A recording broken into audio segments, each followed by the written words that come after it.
Je m'appelle Léo, j'ai 28 ans, et je croyais savoir encaisser sans broncher.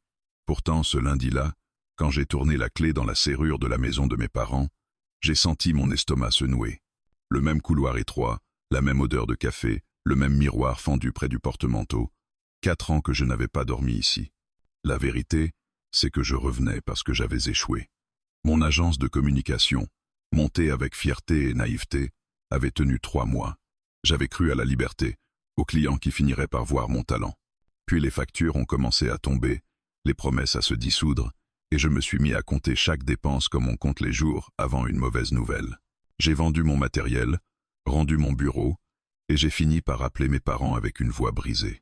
Eux n'ont pas demandé de détails. Mon père a tiré une chaise de plus à table et a dit « Tu restes le temps qu'il faut ». Ma mère m'a demandé si j'avais faim. Leur gentillesse me réconfortait et m'écrasait à la fois. Et puis il y avait Nora. Nora n'était pas de la famille, mais elle avait toujours eu sa place chez nous, comme une tante choisie. Meilleure amie de ma mère depuis l'université, elle était là dans mes souvenirs. Noël, anniversaire, dimanche, où elle débarquait avec une bouteille et une histoire. Enfant, je l'appelais Tati Nora, sans réfléchir. Elle parlait aux adultes avec une insolence drôle, et aux enfants avec une attention rare. Je ne l'avais pas vue depuis des années. 3 semaines plus tôt, ma mère m'avait glissé. Nora traverse une période compliquée. Elle va venir souffler un peu ici. Jusqu'à ce soir, je n'avais pas mesuré ce que compliqué pouvait contenir. Quand la sonnette a retenti, j'étais dans la cuisine à éplucher des carottes. Ma mère a ouvert. J'ai entendu des valises racler le carrelage, puis une voix plus basse que dans mes souvenirs, et Nora est entrée. Je me suis rappelé la dernière fois que je l'avais vue. Un été, elle riait dans le jardin, un verre à la main, et j'avais 16 ans, persuadé qu'elle ne vieillirait jamais. La femme devant moi avait la même allure, mais quelque chose s'était fissuré. Et, malgré moi, j'ai senti une curiosité nouvelle, adulte, gênante, que je me suis empressé de repousser. Ce n'était pas le moment du tout. Pendant une seconde, je ne l'ai pas reconnue. Pas parce qu'elle était devenue une autre, mais parce que le contraste était violent. Elle était toujours belle, mais d'une beauté moins facile, comme si la lumière avait reculé. Ses cheveux étaient attachés vite, ses yeux avaient des cernes, et son sourire semblait accroché au visage par politesse. Elle portait un manteau sombre trop grand, et l'air de quelqu'un qui a traversé une tempête en prétendant qu'il ne pleut pas. « Léo » a-t-elle soufflé. Sa voix a tremblé, puis elle a ouvert les bras. Je l'ai serré, maladroitement. Son parfum était plus discret qu'avant, mêlé à l'odeur de pluie. Le dîner a eu l'étrangeté d'une pièce de théâtre. Mon père a parlé du travail, ma mère a raconté des anecdotes, trop vite. Nora souriait au bon moment, posait des questions gentilles, répondait en phrases courtes. Je la regardais surtout quand elle croyait que personne ne la regardait. Ses doigts crispés autour du verre, son regard qui s'égarait vers la fenêtre, cette façon de respirer comme si l'air manquait. À un moment, mon père a demandé « Et toi, Nora, comment ça va ?» Un silence minuscule s'est glissé entre les couverts. Nora a bu une gorgée d'eau. « Ça va », a-t-elle dit, trop vite. Ma mère a changé de sujet immédiatement. J'ai compris qu'il y avait un accord tacite. Ne pas creuser. Pas ce soir. Après le repas, Nora est montée avec ses valises dans la chambre d'amis. Je l'ai croisée dans l'escalier. « Tu as grandi », a-t-elle murmuré. J'ai répondu une plaisanterie maladroite. Elle a souri, puis le sourire s'est effacé. Plus tard, la maison s'est calmée. Mon père lisait. Ma mère rangeait la cuisine. Moi je suis resté dans le salon, la lampe allumée à moitié, le téléphone muet dans ma main. J'écoutais les pas de Nora à l'étage, un tiroir qu'on ouvre. Et surtout un soupir long, celui qu'on lâche quand on est enfin seul. Je ne sais pas pourquoi j'ai monté les escaliers. Peut-être parce que je reconnaissais ce soupir. Je le portais en moi depuis des semaines. Devant la porte de la chambre d'amis, j'ai hésité. Puis j'ai frappé doucement. « Oui ?» Sa voix était prudente. « C'est Léo. Tu as besoin de quelque chose, une serviette, un chargeur, un silence. » Puis la porte s'est entr'ouverte. Nora était là, sans manteau, un pull simple, les cheveux défaits. Dans cette lumière, son visage paraissait plus jeune et plus fatigué à la fois. « Non, merci », a-t-elle dit. Puis, comme si les mots lui échappaient, « Je pensais que ça ferait du bien d'être ici. Et pourtant, j'ai l'impression d'être venu avec tout mon désordre. » Je n'ai pas su quoi répondre. Les phrases toutes faites me semblaient fausses. Alors j'ai dit « Ici tu peux respirer ». Elle m'a regardé longtemps. Dans ses yeux, j'ai vu l'échec, la honte, et ce besoin brut de réconfort. Une seconde, j'ai eu l'envie absurde de tendre la main, juste pour lui dire sans mots, « Je suis là ». Je ne l'ai pas fait. « Bonne nuit, Léo ». A-t-elle murmuré en refermant doucement. Je suis resté dans le couloir, le cœur un peu trop rapide, avec une certitude étrange. Nora n'était pas venue seulement chercher un refuge. Elle allait remuer tout ce que j'essayais de garder sous contrôle. Et, sans que je sache encore comment, j'allais devenir une partie du problème. Le lendemain matin, je me suis réveillé plus tôt que d'habitude, comme si mon corps avait décidé de rester en alerte. La maison était silencieuse, encore enveloppée de cette heure floue où le jour hésite à commencer. Je suis descendu à la cuisine pieds nus, le carrelage froid me ramenant brutalement à la réalité. J'ai mis le café à couler, plus par habitude que par envie, et je me suis adossé au plan de travail, le regard perdu sur le jardin humide. Quand j'ai entendu des pas dans l'escalier, mon estomac s'est serré sans raison logique. Nora est apparue dans l'encadrement de la porte, en pyjama, les cheveux défaits. Elle avait l'air fragile et étrangement familière, comme quelqu'un qu'on connaît depuis toujours, mais qu'on redécouvre sous un autre angle. « Bonjour », a-t-elle dit doucement. « Salut », ai-je répondu. Trop vite. Elle s'est approchée de la machine à café, a pris une tasse, puis s'est arrêtée, hésitante. « Tu veux bien m'en faire un aussi ?» J'ai hoché la tête, conscient d'un décalage nouveau. Ce n'était plus l'adulte qui demande à l'enfant, mais une femme qui s'appuie sur quelqu'un d'autre, même pour un geste minuscule. On s'est installé à la table de la cuisine, chacun avec sa tasse fumante. Dehors, la pluie fine tapotait contre la vitre. Mes parents étaient déjà partis travailler. La maison semblait plus grande sans eux, presque trop grande pour 2 personnes qui ne savaient pas encore comment se parler. « Tu travailles aujourd'hui » a-t-elle demandé. « Non. Je cherche encore. » Les mots sont sortis avec cette pointe d'amertume que je détestais. « Et toi ?» Elle a esquissé un sourire fatigué. « À distance, en théorie.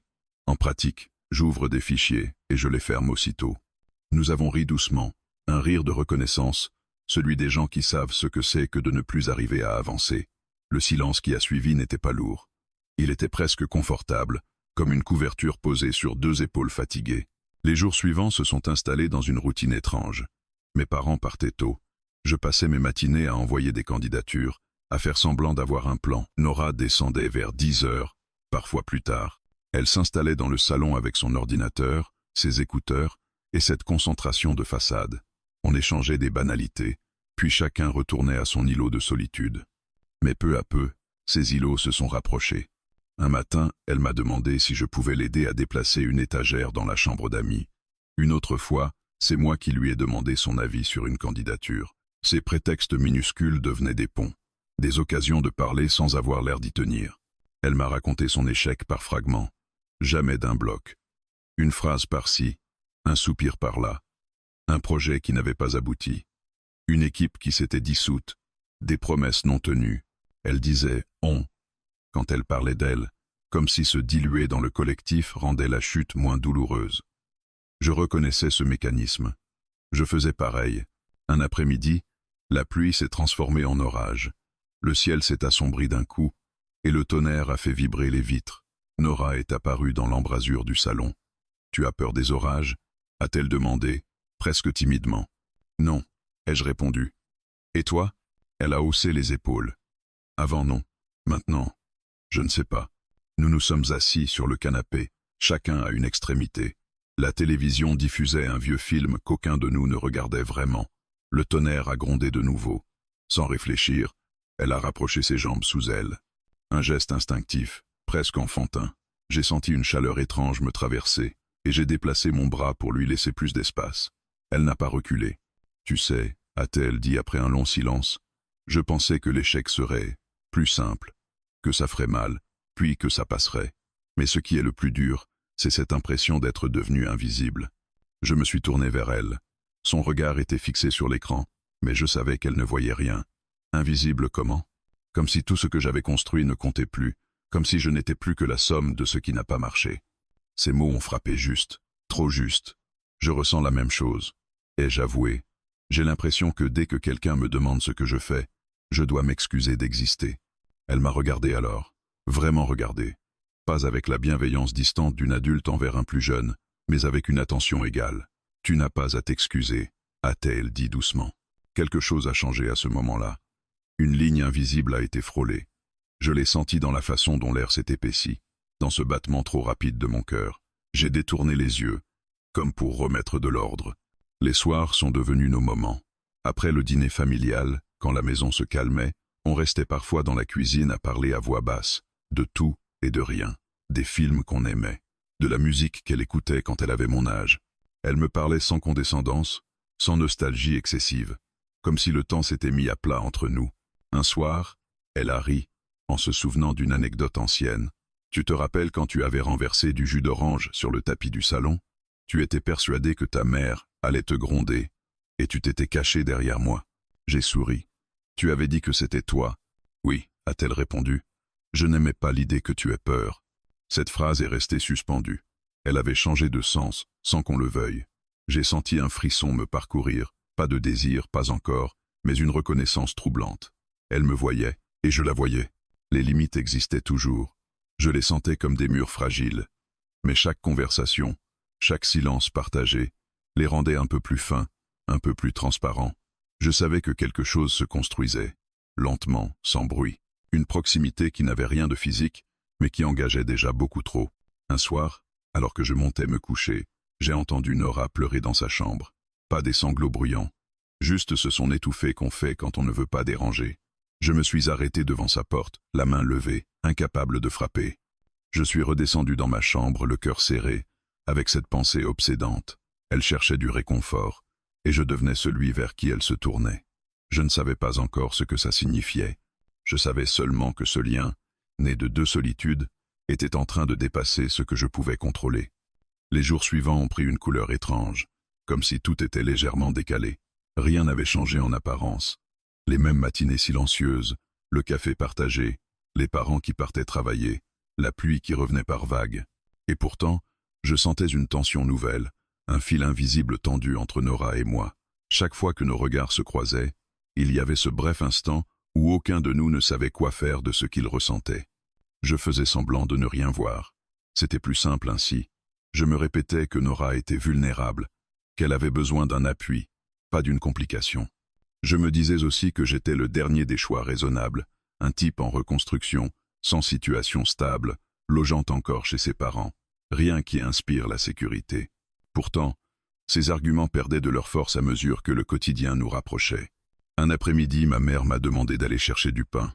En sortant, j'ai entendu la porte de la chambre d'amis s'ouvrir.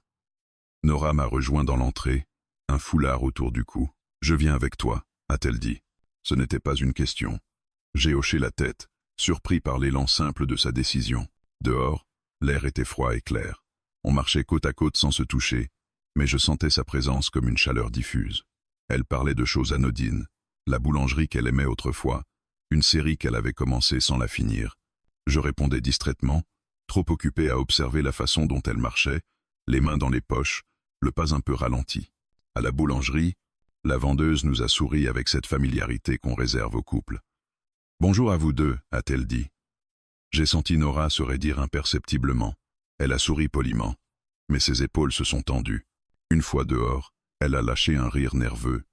Les gens font vite des raccourcis. « Oui », ai-je répondu. Trop vite, trop maladroitement. Le silence qui a suivi était chargé. Pas gênant, mais lourd de sens. Comme si cette remarque anodine venait d'éclairer ce que nous faisions semblant d'ignorer. Le soir même, après le dîner, mes parents sont montés se coucher tôt. La fatigue de la semaine. Nora et moi sommes restés à la table de la cuisine, les assiettes vides devant nous. Elle jouait avec son verre, traçant des cercles invisibles sur le bois. « Léo » a-t-elle commencé, puis s'est interrompue. Elle a soupiré. « Je crois qu'on devrait faire attention. » Mon cœur a raté un battement. « Attention à quoi ?» Elle a relevé les yeux vers moi. « À nous. »« Ah, ce qui se passe. Je ne veux pas te mettre dans une position bizarre, ni me raconter des histoires. » Je savais qu'elle avait raison, je le savais intellectuellement, mais une autre partie de moi, plus instinctive, refusait cette lucidité. « On ne fait rien de mal. » Et je dis doucement. « On parle. On se soutient. » Elle a esquissé un sourire triste. « C'est comme ça que ça commence toujours, non ?» Cette phrase m'a frappé de plein fouet. J'ai détourné le regard, incapable de soutenir le sien. « Je peux prendre un peu de distance si tu veux, » ai-je ajouté, presque à contre-cœur. Elle a secoué la tête. « Non, ce n'est pas ce que je veux dire. Elle a marqué une pause. C'est juste que, quand je te parle, quand tu m'écoutes, je me sens moins seul, et ça me fait peur. Je n'ai pas répondu. Parce que moi aussi, je me sentais moins seul avec elle, et que cette vérité me terrifiait autant qu'elle me rassurait. Les limites ont commencé à se fissurer par petites touches. Un soir, alors que nous regardions un film, elle s'est endormie contre le dossier du canapé, la tête légèrement penchée de mon côté. J'ai senti l'envie absurde de la recouvrir d'une couverture, de veiller sur elle. Je ne l'ai pas fait. Je suis resté immobile, respirant à peine, comme si le moindre mouvement pouvait briser l'équilibre fragile. Un autre jour, elle m'a demandé de l'aider à trier des dossiers sur son ordinateur. Nous étions assis côte à côte à la table du salon, son bras a frôlé le mien, rien de plus. Mais ce contact minuscule a suffi à faire monter une chaleur soudaine, incontrôlable. Elle s'est éloignée aussitôt, comme surprise par son propre geste. Nous avons continué à travailler en silence, le cœur battant trop vite. Je me répétais que tout cela était une erreur en devenir, que je devais être adulte, responsable, mettre un frein. Mais comment freiner quelque chose qui ne s'exprimait même pas clairement? Il n'y avait pas de gestes explicites, pas de déclarations, juste une présence constante, un soutien mutuel qui devenait indispensable. Un soir, la maison était plongée dans le noir à cause d'une coupure de courant. Mes parents dormaient déjà. Nora est descendue, une bougie à la main. « Ça me rappelle quand j'étais petite », a-t-elle murmuré. Nous nous sommes assis dans le salon, la flamme projetant des ombres mouvantes sur les murs. « Tu as déjà regretté d'avoir essayé quelque chose ?» m'a-t-elle demandé soudainement. J'ai réfléchi. Oui, mais j'ai encore plus regretté de ne pas avoir essayé. Elle a hoché la tête lentement. Moi aussi. Puis, après un silence, parfois j'ai l'impression que si je ne fais rien, je vais disparaître. Sans réfléchir, j'ai posé ma main sur la sienne. Ce n'était pas un geste calculé, juste une réaction. Elle a sursauté légèrement, puis n'a pas retiré sa main. Nos doigts sont restés là, immobiles, comme suspendus hors du temps. Je sentais son pouls battre sous ma paume. Elle a murmuré « Léo ». Un avertissement ou une supplique, je n'aurais su dire. J'ai retiré ma main aussitôt, comme brûlée. « Pardon ». Elle a secoué la tête. Ce n'est pas grave, mais sa voix tremblait. Cette nuit-là, je n'ai presque pas dormi. Je tournais dans mon lit, repassant chaque détail, chaque regard, chaque mot. Je comprenais enfin. La ligne existait toujours, mais nous faisions semblant de ne pas la voir. Et à force de l'ignorer, nous étions déjà en train de la franchir, lentement, inexorablement. Je savais que quelque chose allait arriver. Je ne savais pas quand ni comment. Je savais seulement que le réconfort que Nora cherchait était devenu une force qui nous attirait l'un vers l'autre. Et que cette attraction, même contenue, même niée, avait déjà commencé à tout compliquer. La première fois que nous avons franchi la ligne, personne ne s'en est rendu compte. Pas même nous, sur le moment. Il n'y a pas eu de geste spectaculaire, pas de phrase définitive, juste une suite de petits renoncements, presque invisibles, qui ont transformé le réconfort en quelque chose de plus dangereux. Tout a commencé un soir banal, un de ces soirs où la fatigue rend moins vigilant. Mes parents étaient sortis dîner chez des amis. Nora et moi avions mangé rapidement, sans vraiment parler, comme si chacun portait en lui une pensée trop lourde pour être formulée. La pluie battait contre les vitres, régulière, insistante. La maison semblait respirer plus lentement, libérée de toute présence extérieure. Après avoir rangé la cuisine, nous nous sommes retrouvés dans le salon. La télévision était allumée, mais le son était bas. Un film passait, je ne me souviens même plus lequel. Je sais seulement que nous étions assis plus près que d'habitude, pas collés, juste assez pour que je sente la chaleur de son corps, pour que nos bras se frôlent de temps à autre.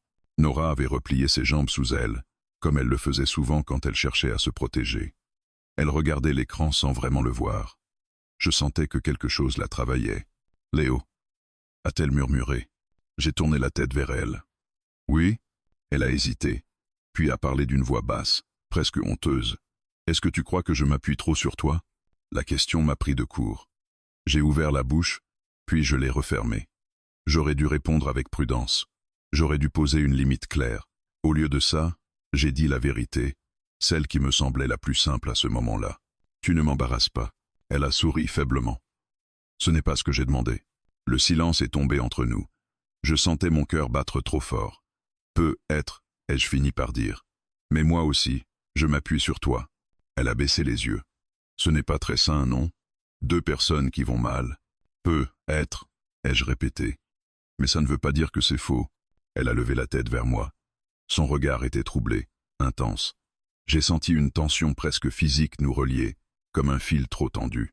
Sans un mot, elle s'est légèrement rapprochée. Pas assez pour me toucher, franchement. Juste assez pour que je n'ai plus à imaginer sa présence. Je n'ai pas bougé. Je me disais que tant que je restais immobile, je ne faisais rien de mal. Le film continuait de défiler. Une scène triste, je crois. Nora a laissé échapper un soupir, et sans vraiment réfléchir, elle a posé sa tête contre mon épaule. Ce geste, si simple, a tout bouleversé. Je suis resté figé. Je sentais le poids léger de sa tête, la douceur de ses cheveux contre mon cou. Elle ne pleurait pas. Elle respirait lentement, comme quelqu'un qui trouve enfin une position confortable après une longue lutte. « Désolé », a-t-elle murmuré au bout de quelques secondes. « Dis-moi si, ça va. » Ai-je répondu trop vite. Et c'était vrai, ça allait trop bien. Je savais pourtant que je venais de faire une erreur. Je le savais avec une clarté douloureuse. Mais je n'ai pas bougé, je n'ai pas reculé. Je me suis laissé être là, présent, disponible, peu. Être parce que pour la première fois depuis longtemps, quelqu'un avait besoin de moi sans me juger, sans attendre que je sois autre chose que ce que j'étais. Ce soir-là, elle n'est pas restée longtemps ainsi. Au bout de quelques minutes, elle s'est redressée, comme prise d'un sursaut de lucidité. « Je devrais monter », a-t-elle dit. Sa voix tremblait légèrement. « Bonne nuit, Léo ». Je l'ai regardé s'éloigner dans l'escalier, avec cette sensation étrange d'avoir gagné et perdu quelque chose en même temps. À partir de ce moment-là, tout s'est accéléré. Nos échanges ont changé de tonalité. Il y avait moins de prudence dans ses mots, moins de détours. Elle me parlait de ses peurs sans les minimiser, de la honte qu'elle ressentait face à son échec, de cette impression de ne plus avoir de place nulle part. Je l'écoutais, toujours. Trop bien, peut être. Un matin, je l'ai trouvée dans la cuisine, les yeux rouges. Elle n'avait pas dormi. Elle s'est effondrée en larmes sans prévenir. J'ai posé une main sur son bras, puis je l'ai attirée contre moi. Elle n'a pas résisté. Elle s'est accrochée à mon t-shirt comme à une bouée. Cette fois-là, je l'ai serrée plus longtemps. Trop longtemps. « Merci », a-t-elle soufflé quand elle s'est calmée. « Sans toi, je ne sais pas comment je tiendrais. » Cette phrase m'a transpercé. Elle aurait dû m'alerter. Au lieu de ça, elle m'a rempli d'une fierté dangereuse. Je suis devenu son refuge, son point fixe, celui vers qui elle se tournait quand tout devenait trop lourd. Et plus elle s'appuyait sur moi, plus je me sentais exister. Je commençais à attendre ces moments, à guetter les signes de sa fatigue, non pas par inquiétude pure, mais parce que je savais que cela nous rapprocherait. Cette pensée m'a fait honte, mais je ne l'ai pas arrêtée. Nous avons instauré des rituels. Le café du matin quand mes parents partaient. Les discussions tardives quand la maison dormait. Les silences partagés, désormais pleins de sens. Un soir, alors que je montais me coucher, elle m'a retenu dans le couloir. « Reste encore un peu », a-t-elle dit. « J'ai peur de dormir seul ce soir. » J'ai hésité une seconde, puis j'ai hoché la tête. Nous nous sommes assis sur le lit de la chambre d'amis, chacun d'un côté, comme pour maintenir une illusion de distance. Elle parlait à voix basse. Je l'écoutais. À un moment, elle a posé sa main sur la mienne. Juste pour s'assurer que j'étais là, a-t-elle dit. Je ne l'ai pas retirée. Cette nuit-là, il ne s'est rien passé de plus. Et pourtant, en redescendant dans ma chambre, j'avais l'impression d'avoir franchi un seuil invisible. Je n'étais plus seulement un soutien. J'étais devenu indispensable. Et c'était là le véritable problème. Car au lieu de l'aider à se relever seul, je devenais une béquille, un substitut, une présence trop confortable pour être saine. Je le sentais confusément, au fond de moi. Mais je n'avais pas la force de m'en détacher. Pas maintenant. Pas alors que cette relation, née du réconfort, me donnait enfin l'impression d'être quelqu'un d'important. Sans le vouloir, sans le dire, j'étais devenu le centre de son équilibre fragile. Et plus elle se reposait sur moi, plus je m'éloignais de ce que j'aurais dû être. Une étape, pas une solution. Ce chapitre de nos vies s'écrivait dans le silence et la proximité. Et je savais désormais que le prix à payer serait élevé. Le basculement ne s'est pas fait dans le bruit. Il n'y a pas eu de cri, pas de révélation brutale, juste une accumulation de regards, de silence trop lourd, et cette impression persistante que quelque chose, autour de nous, avait commencé à grincer. Je l'ai compris le jour où ma mère m'a observé un peu trop longtemps au petit déjeuner. Elle remuait son café sans boire, les yeux passant de Nora à moi, puis revenant sur moi avec une attention nouvelle, pas soupçonneuse, inquiète, comme si elle cherchait à comprendre ce qui lui échappait. Nora, elle, parlait peu ce matin-là. Elle avait l'air fatiguée, mais plus encore, tendue. Elle répondait par des phrases courtes, évitait mon regard. Je sentais que quelque chose avait changé en elle, une retenue nouvelle, presque une distance forcée. Quand la porte s'est refermée derrière mes parents, le silence est tombé lourdement dans la cuisine. « Il faut qu'on parle », a-t-elle dit sans préambule. Mon cœur s'est serré. J'ai hoché la tête. Nous nous sommes assis l'un en face de l'autre. Cette fois, pas côte à côte, comme deux adultes conscients que la discussion allait faire mal. J'ai réfléchi, a-t-elle commencé. Beaucoup. Et plus j'y pense, plus je me dis qu'on est en train de se mentir. Je n'ai rien dit. Je savais que si je parlais, je chercherais à minimiser, à rassurer, à retarder l'inévitable. Quand je suis arrivé ici, a-t-elle poursuivi, j'étais complètement perdu. Je ne savais plus qui j'étais, ni ce que je valais. Et toi, elle a marqué une pause. Toi, tu étais là. Tu m'as écouté. Tu ne m'as pas jugé. Tu m'as regardé comme si je comptais encore. Ces mots me faisaient du bien et me faisaient mal à la fois. Mais maintenant, a-t-elle dit en relevant les yeux vers moi, j'ai peur que tu sois devenu plus qu'un soutien. J'ai peur que je me sois accroché à toi parce que je ne savais plus tenir debout seul. Je me suis senti piqué au vif. Tu crois que ce qu'on vit n'est qu'un pansement? Elle a secoué la tête, les larmes aux yeux. Je n'en sais rien, et c'est ça qui me fait peur. Je me suis levé, incapable de rester assis. Et moi alors? Tu crois que je fais ça par devoir? Tu crois que je ne ressens rien? Elle m'a regardé longuement. Justement, Léo, je crois que tu ressens trop, et que moi aussi, et que ça nous aveugle. Ces mots ont résonné durement. Aveugle, comme si ce lien, que je percevais comme précieux, devenait soudain suspect, presque dangereux. Les gens commencent à parler, a-t-elle ajouté plus doucement. Ta mère me regarde différemment, et je me regarde différemment aussi. J'ai compris alors, le problème n'était plus seulement entre nous. Il s'étendait, prenait de la place, contaminait l'équilibre fragile de la maison. Tu es en train de dire que je complique ta situation, ai-je murmuré. Elle a fermé les yeux un instant. Oui, ce mot m'a traversé comme une lame. Je voulais protester, rappeler tout ce que nous avions partagé, tout ce que nous nous étions apportés. Mais une part de moi reconnaissait la vérité derrière sa phrase.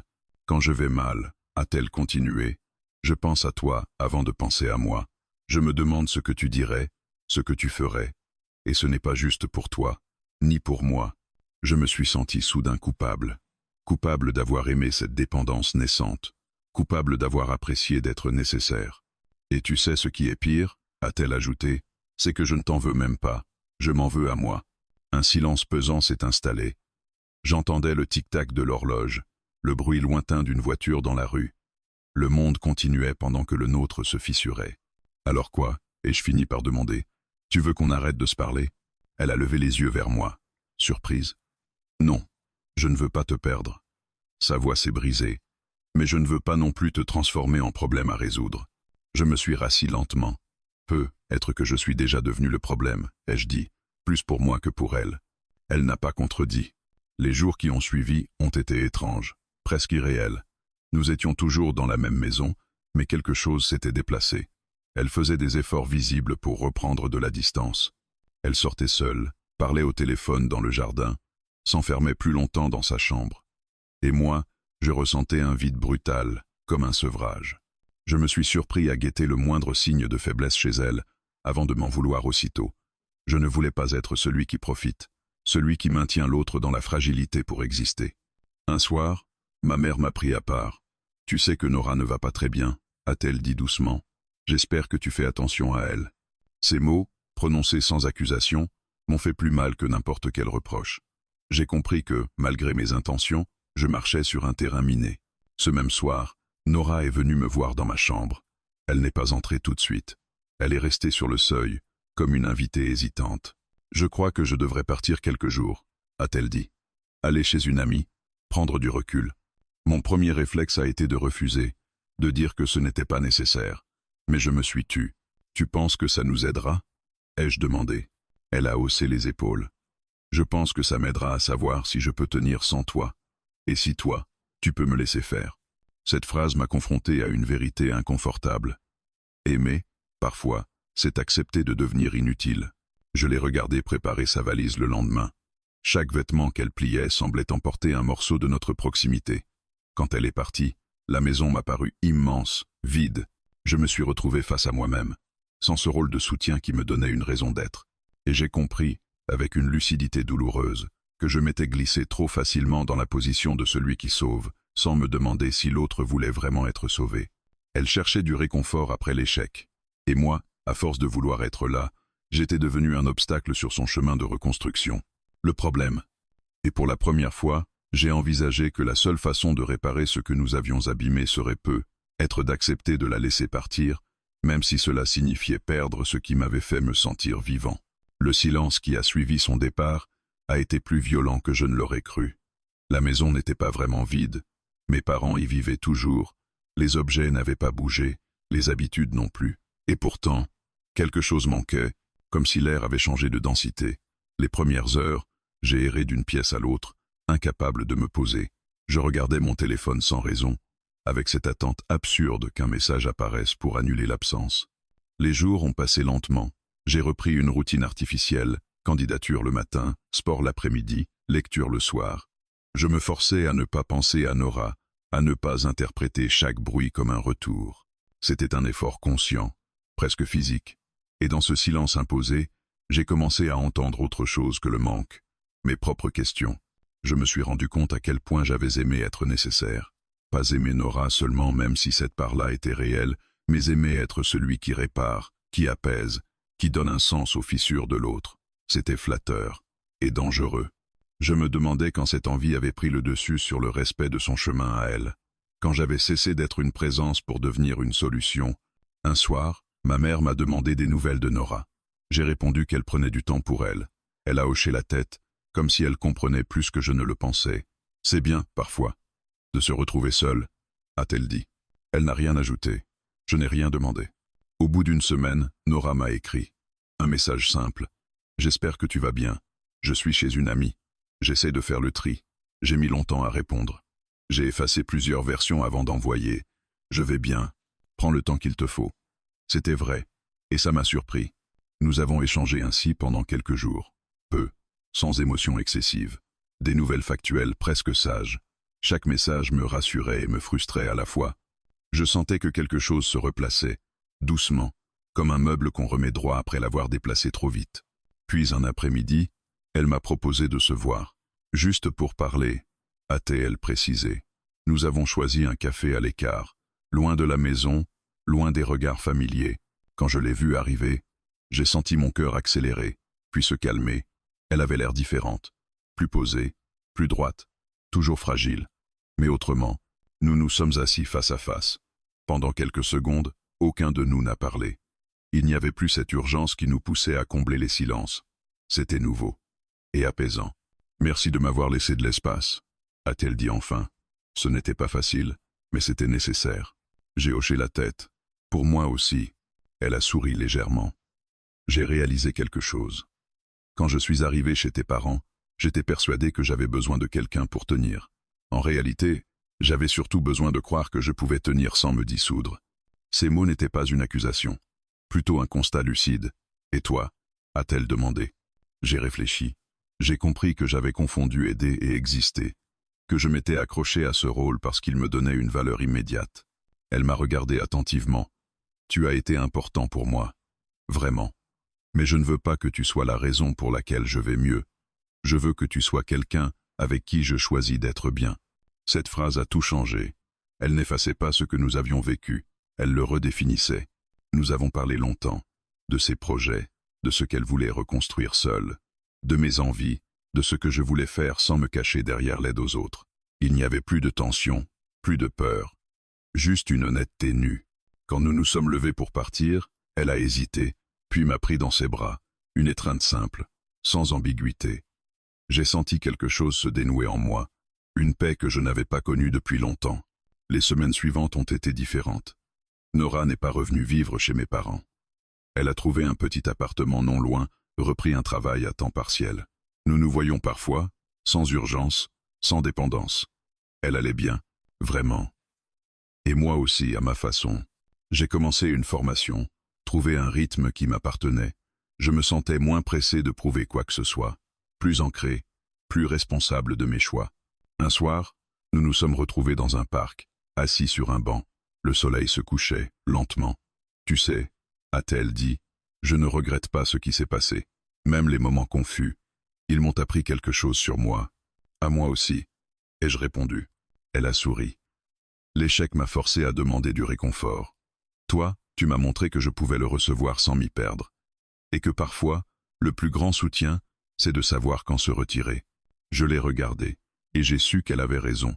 Aimer, ce n'est pas retenir, ce n'est pas réparer à la place de l'autre, c'est accompagner, puis accepter de lâcher quand il le faut. Quand je suis rentré ce soir-là, la maison de mes parents ne m'a pas paru vide. Elle était simplement ce qu'elle avait toujours été, un lieu de passage. Et moi, je me sentais prêt à avancer. Elle cherchait du réconfort après l'échec. Je suis devenu le problème, puis la prise de conscience. Et enfin, peut être une étape, pas une solution, pas un sauveur. Juste quelqu'un qui a appris, à travers elle, que le vrai soutien ne consiste pas à se rendre indispensable, mais à permettre à l'autre de redevenir libre.